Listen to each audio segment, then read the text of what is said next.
Kuzampala and welcome to Queer Talks Bhutan, a space for real conversations and shared experiences, holding space for each other.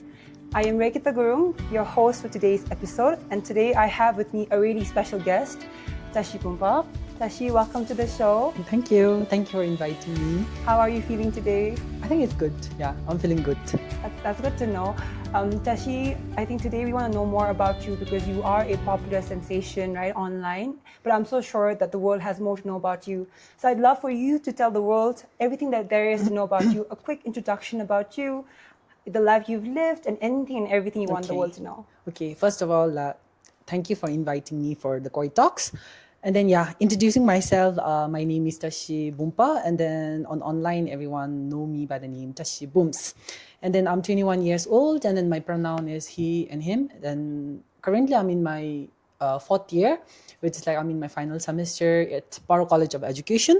And then, I think that's my introduction, and I'm on TikTok as well, Yes.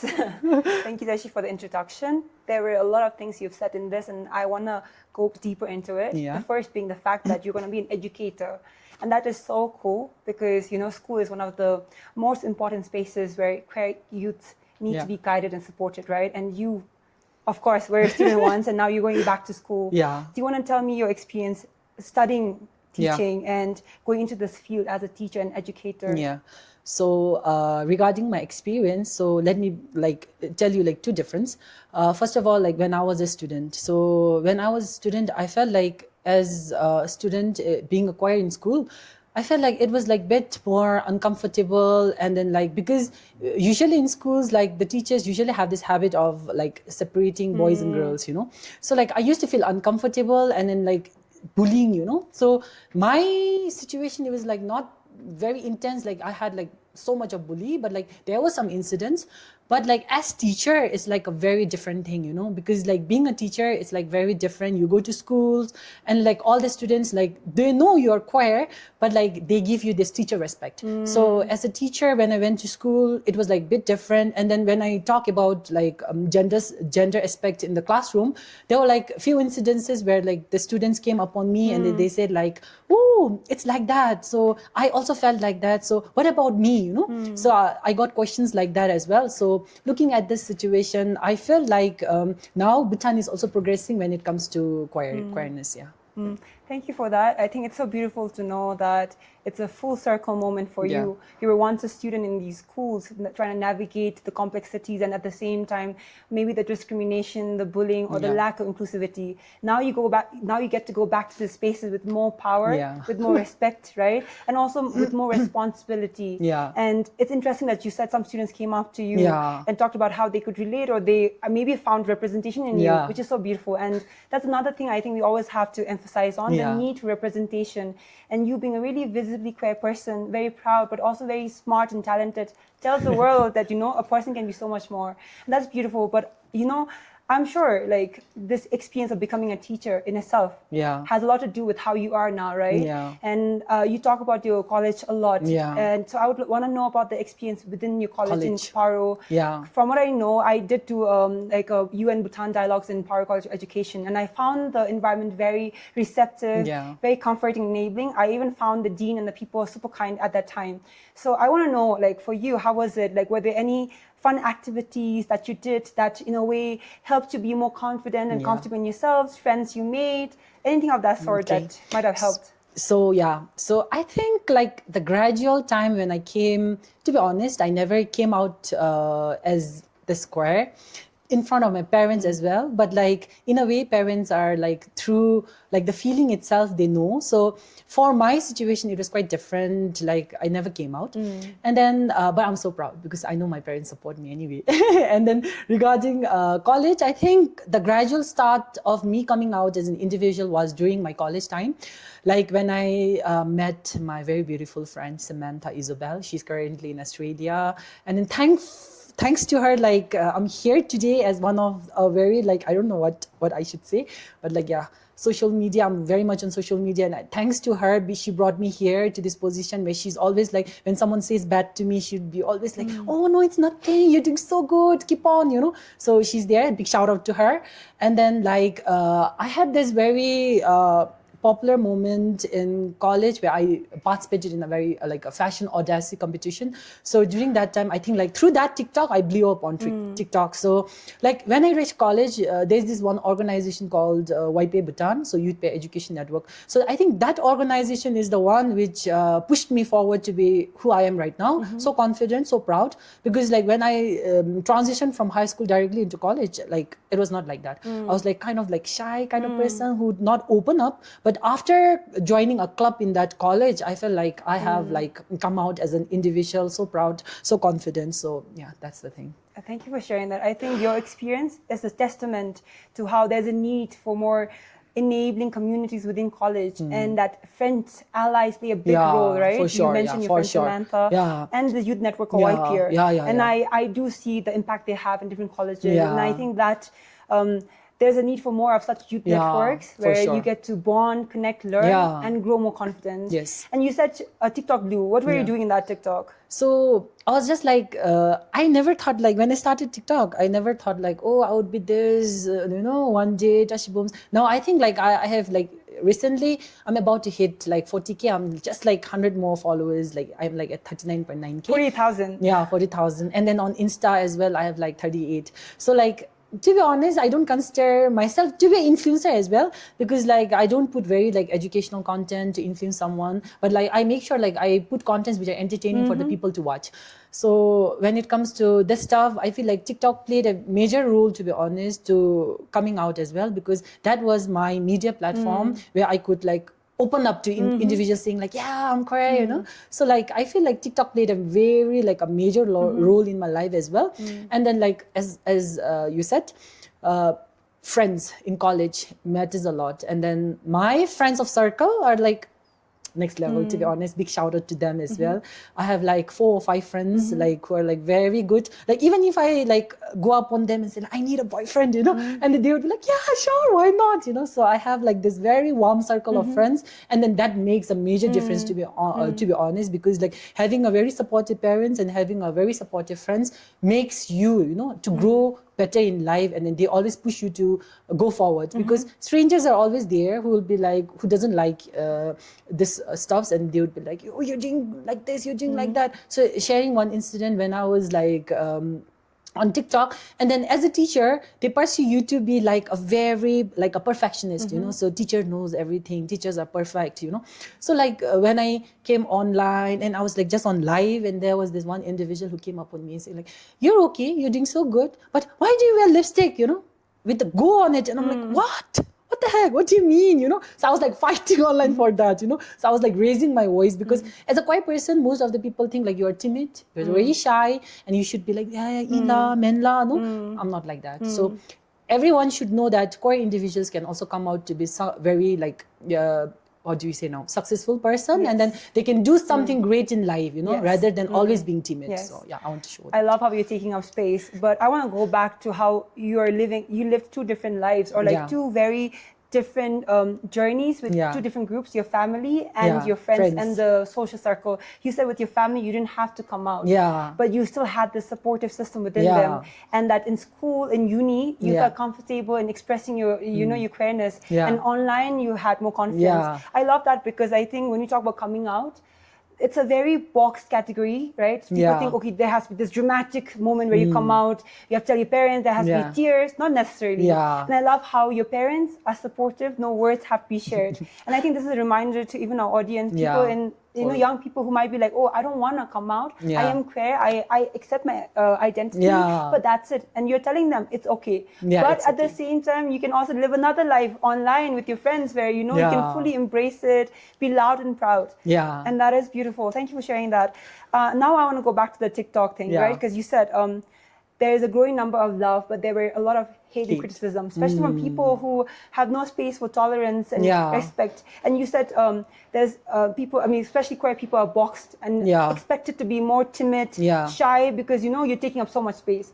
But that's a right everyone has, right? Yes. And the duality of a person, you are an educator, a teacher, but also an influencer, also a young person, a change maker, a leader, all of that can exist. So I want to ask you now, going forward, how do you think the rest of us can support more people like you to, thrive in all complexities of your life, in all chapters, in all areas.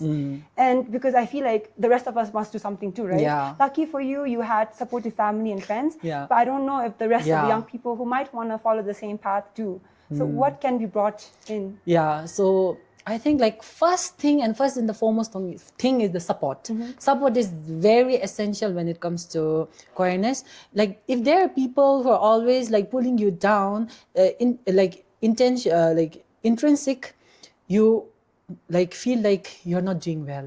But like if there are people who motivates you to do, you're like, oh yeah, I can do it. You know, there are people who support me. So like when it comes to this stuff, I think support is very essential. As an individual, what I feel is like there are people online. So if they're online, and then as I mentioned, like when you go online, usually people treat us like entertainment, you know. So I want to bring it out to individuals that like everyone have the right, and then like their voice should be heard. No matter what, their voice should be heard, you know. Exactly. And then like for me as well, when people come and they say like, why are you doing that? Why? I don't listen to them because I know that I make my own rules in my life. So support is very essential. And then like the next thing is like the environment you're brought up in, you know. So if the environment is like very positive, the environment you're brought up is very positive, very nice, I feel like you will do well in life. So for me as well, I think I'm very blessed that I have those. But those individuals who are like thinking like, oh, I can't do it, you know, I think I will never be like successful. Please don't think like that, because if there's a will, there's a way, and then you'll find it out. And then to be like, for me, it's a blessing, you know, to be queer, to be a queer, to be having this gender. I think it's a blessing for me because you're unique, you know, you're not saying you're unique. So you like embracing your uniqueness is like something I very appreciate, like very appreciative. Beautifully said, Tashi. That was like wonderful, you know. And I hope within this conversation, the rest of the people found some place to relate to, something to be inspired by, and something to work on as well. Now we want to move on to the next segment of this particular episode, which is going to be like a small game, I guess. It's called Yes or No. But unlike the basic yes or no, I'll be sharing some statements, and I want you to really use your voice, use your expression and your gestures to tell me if you agree with it or not, okay? So if it's a super yes, you should be like, yes. If it's a no, you should be like, no. If it's in the middle, you should be like, oh, yes. And of course, we'll try to understand the context behind your answers, okay? So the first statement is, TikTok is a safe space for queer youth. Yes. For me, yes. Because like it might be a different story for some individuals, but for me, TikTok has always played a major role in my life. So when it comes to this, I want to give a very big shout out to my gifters, especially Ajim Hamster, Ajim Dizang, Nawang, Pastel, a lot of people which I can't remember right now. They really helped me a lot because I feel like they are the people who uplift me as an individual, because there's so many people who pull you down, but they are the ones who uplift me, and they're like, oh, you can do it, you know, you're doing shining in life, you know. So I feel like for me as an individual, that has created a very safe space. But it might be a different story for other individuals, I know that. But like for me, I'm just telling based on my perspective, like for me, it's a yes, big yes. No, that makes sense. And I think TikTok is the most enabling platform, right, for young people. It's the most easy platform to go on, to speak up, to be yourself, to express yourself. And of course, it comes with like cons of like, you know, criticism and judgment and bullying and all that too, which I think we as a society should do better. But it is the most easy and accessible space for young queer youth to explore themselves. So the fact that for you second a community that supports you, I hope that's the same for the rest of the queer youth as well. I hope so as well. Okay, we'll move on to the second statement, which is, you need to be visible to succeed as a queer person. Big no. It's a big no. I really disagree with this, because what I feel is like, you should be accepted for who you are. You know, you should be a full package rather than like, oh, I'm a teacher, I should separate myself, you know, I should keep my queerness away, you know. Not like that. If you are individual, if you succeed in life, the person who is there like with you should accept you in the whole package, you know. Your identity is just a part of you. So as a whole, you know, you should be accepted. So I feel like it's a big no. I think that makes sense. Visibility is important, but if we just fixate success on visibility, we're ignoring that there are actually so many queer people within the system. But just because they're not out there and very visible doesn't mean that they don't exist. But they do exist. So we completely disregard the existence of queer people in systems if we fixate only on the visibility part. So I completely agree with that. Okay, we'll move on to the next statement, which is queer professionals. Again, this is a bit similar, but I think you might be able to say a lot more. Queer professionals should separate identity from work. Big no. Tell them why. Big no. Because like what I feel is like, because it's based on my personal experience, because I am soon going to be a teacher, going to the work system and stuff. And like when I went for my teaching practice as well at Losling Middle Secondary School, and then I had this very warm environment from all the staffs there, and then they were like very inclusive. So what I feel like if we separate work and then our identity, you won't thrive in the society, to be honest, because the other person who is there, if they don't include you as an individual, you would feel like, oh, this is not my place, I can't open up. So, but for me, like if the other person there is like accepting you in the full package, as I said, there's like, you see the color of the rainbows, the queerness, the rainbows, it's accepted. So I feel like it's like big no.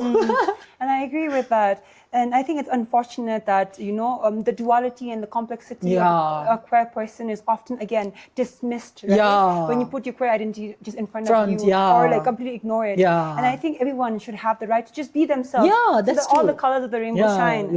Okay, we'll move on to like the second last statement, which is social media does more harm than good for queer youth. That's a very tough question.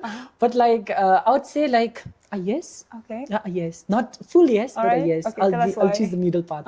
But like, as I said earlier, for me, it has like been like uplifting thing for me, but like for other individuals but for now I'm representing myself. So I'm putting myself first. So here, like for me, it has always been an experience. It's like a roller coaster, Sometimes you feel so happy because like, to be honest, when I go for parties as well, so there are people, so they're coming to me and they will whisper in my ears, they were saying like, oh, you're doing so good in life, don't listen to people. I've received so much of comments when I go to parties, So with that, I felt like, oh, I'm doing so good, and then thanks to social media that I have been known, Like if there was like no social media, they wouldn't even come to me and be like, oh, you're doing so good. No one will whisper because we're strangers. But they've seen me on social media, so the acceptance level is more, So, but for other individuals, because when I'm on my live, I think like I receive like less hate comments, but like I have gone to other lives as well where they're like queer youths as well, but like I've seen like more hate comments on them. So I just want to remind people like if you don't like it, just ignore it. Exactly. It's like there are like so many lives on TikTok. It doesn't mean like I'm there on TikTok and my live starts with me and ends with me. It's not like that. Say there's so many lives. You just scroll it. If you don't like it, you don't have to give hate comments. So when I get hate comments, I just give the reply, you don't pay my bills. Exactly. So I pay my own bills. So I just say like when I go to the canteen, I usually eat like chana, So like when I eat chana, I pay my own bills. You don't come and pay my bills, so you don't get the right to question who I am, or like who I can be, So I feel like when it comes to social media, as your question, for me, I think it is a big uplifting thing. But like for other individuals, I think they are facing issues when it comes to that. So that's why I was like taking the middle part. I mean, it is a tricky question because social media is, again, so complex, but it's also such an important part of our lives, right? And it's the easiest part to be online to actually be yourself in. So fortunately or unfortunately, it's always going to be part of us. So where we need to work on is making sure that it is safer. As a collective, we must work on becoming kinder. You said if you can't do any harm, don't do any good. You can just that's scroll. so true. If the content is not your type, it's okay. Just like scroll. But why do you have to spew so much of hate? Right? That's the thing. I really hate about this thing. But usually people who give these comments are the people who have fake accounts. They're projecting it. They're living miserable lives. So they're projecting that negativity outward. But I love that, social media has become such an important space for and you. then everyone is there, and no? it is there for everybody too. Yeah. And I think going forward, we have to be mindful of how we perceive others through social media by giving them respect and kindness, right? And then again, I want to add something. So one thing there is like when we go to social media, the one thing I really hate is like the word chaka and tom. Yeah, those are slurs for sure. Yeah, for real, I hate these offensive words, it's like so, but there's like derogatory. other terms, you can like ask what's your pronoun or stuff, no? So that's like very good. But like calling that name, it's like degrading someone. So I really hate that. So to all individuals, if you have done something like that, or if you're planning to do or call someone like that, please never do that. Exactly. I think education is so important. Being sensitive, being kind is so important. And again, I'm going to reiterate this: if you can't do any good, don't do any harm. If you can't say anything good, don't say anything at all. Like, why do you have to go on and like be so mean to other person, right? And, okay. The next statement that I have for you, where I want your opinion, is about the cancel culture. Okay. So the statement goes: cancel culture helps protect queer communities. And before you answer this, I would just like to explain to the audience about cancel culture if they don't know. So cancel culture is pretty trendy, especially in the West, where if you do one wrong thing, if you say the one wrong statement, one insensitive comment, one insensitive act, you basically get cancelled. You're boycotted from the industry. Even like if you were like an actor, if you did something wrong, you're completely boycotted. There's like no coming back from it. That's cancel culture. Okay. I want to know your opinion on cancel culture helping queer communities here in Bhutan. It's like big no. All right. Tell us why. Because like if we adopt this cancel culture in Bhutan, where will the queer individual thrive? I want to say that because like it's out, but it's fine. So like if we like keep like queer cancel culture in the industry, and where will the queer individuals go? That's the next question, because like as an individual, as in the society, we have to thrive with the heterosexual community anyway. So as an individual, we have to live in a very harmonious society. And then this is one aspect I want to like give my focus to, is like the gross national happiness, because Bhutan being a country which is like gross national happiness, so everyone deserves to live in a like peaceful manner, and then thanks to Our Majesty, we're living a very peaceful life. But the thing is that when you're online, or you're like offline, the people who comment bad about you. So I just want to reflect, like people who are like doing those things, we live in a gross national happiness country. And like in a way, you should promote that happiness, not like use it. So I feel like that,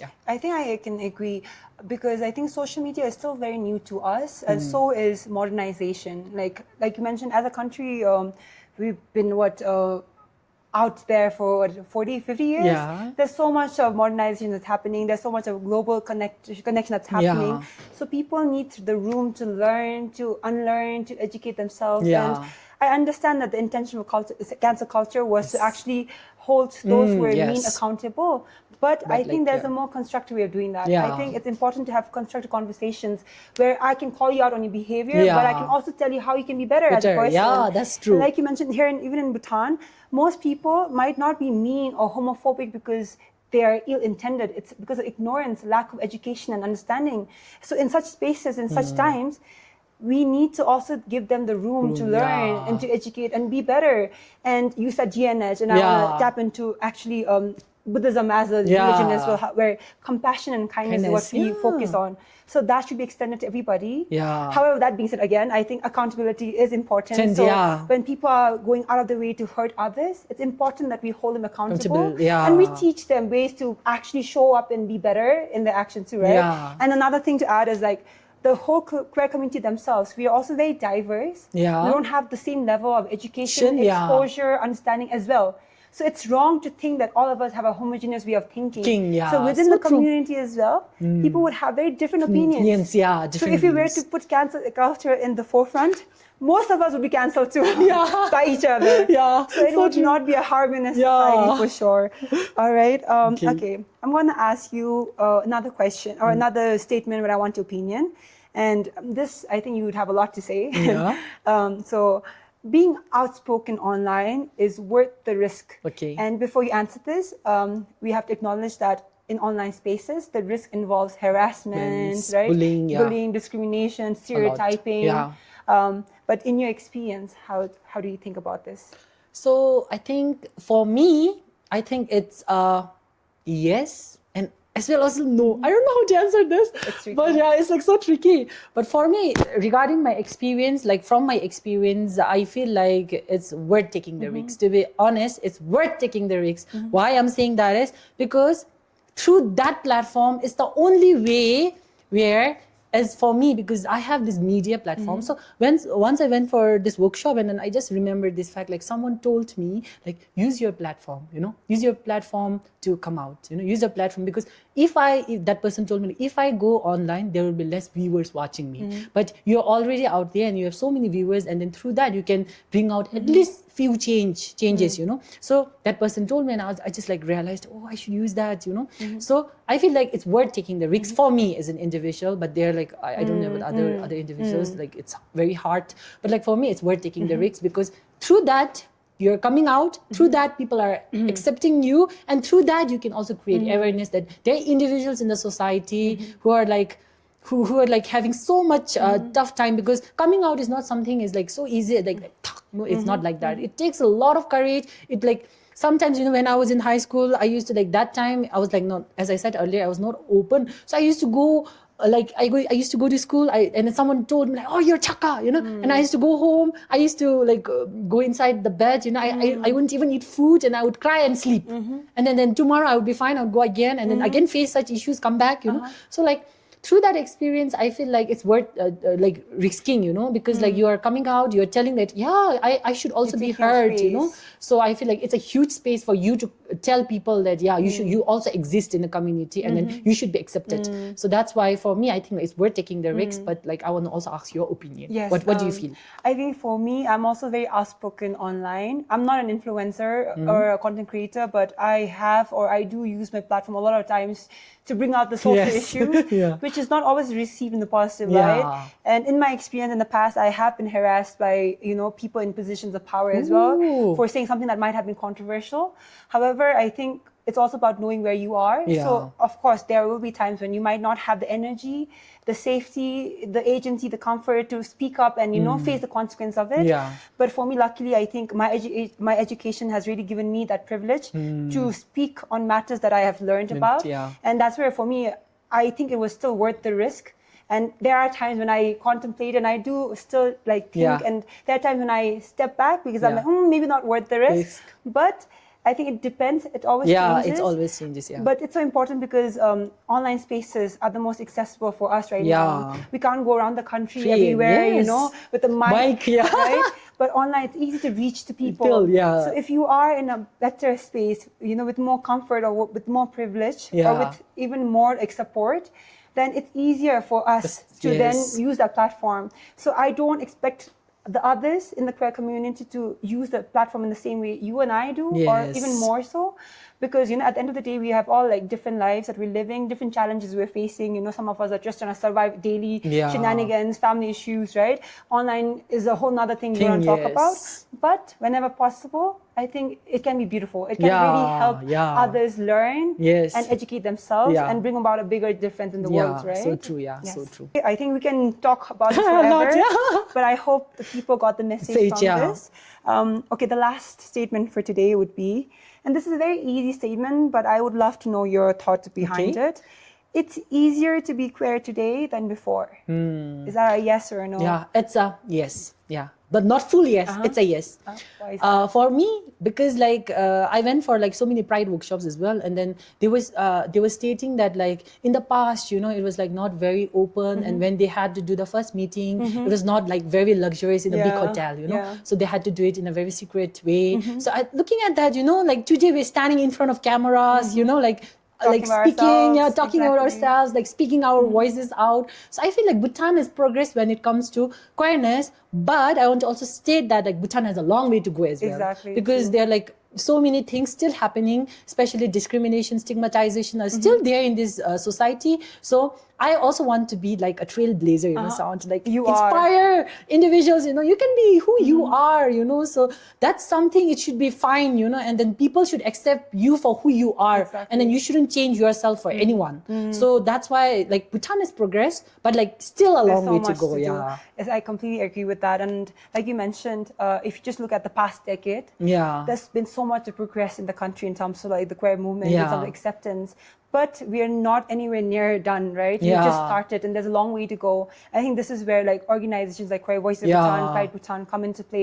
Even Wipe Here, networks like that, where we continuously do these advocacy projects and campaigns, even Queer Talks Bhutan, where we try to amplify the voices, the stories, the narratives of queer people in Bhutan, so that the lived experiences get recognized, get acknowledged, and get respected too. And I think that's a beautiful, part to end this episode in. With a lot of hope for the future of Bhutan, and with a lot of hope that people like you, trailblazers like you, are able to continue thriving online as well as offline, in schools as well as in parties. Be yourself, but also inspire others to be themselves. And hopefully this episode also inspires the rest of you to embrace yourself, your identity, and accept everyone else around you. So with that, we end this episode. This has been Regita with Tashi Bumpa for Queer Talks Bhutan.